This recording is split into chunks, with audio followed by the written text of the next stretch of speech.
आता पेट्रोलचा खर्च विसरा, घरी आणा इलेक्ट्रिक स्टायलिस्ट इलेक्ट्रिक गाडी.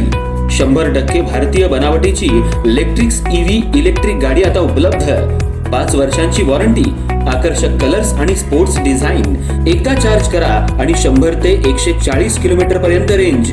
अत्याधुनिक सर्व्हिस सुविधा, लोन सुविधा सुद्धा उपलब्ध.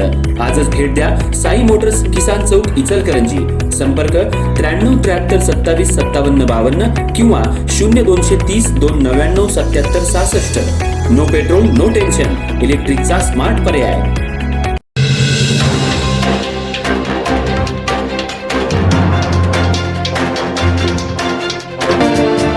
रद्द केलेला नकाशा आणि प्रतिज्ञापत्र खरं असल्याचं भासवून बोगस कागदपत्रांद्वारे दस्त नोंदणी करून शासनाची फसवणूक केल्याप्रकरणी गावभाग पोलीस ठाण्यात 12 जणांवर गुन्हा दाखल करण्यात आलाय.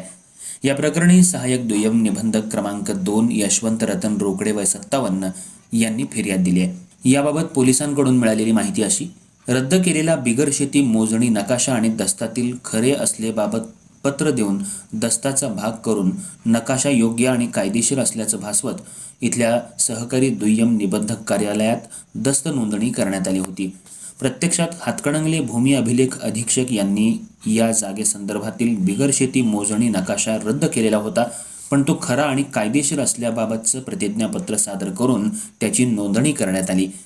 31 डिसेंबर 2025 ते 4 मार्च 2026 या काळात बोगस कागदपत्रांद्वारे नोंदणी करत शासनाची फसवणूक केल्याचं निदर्शनाला आलं.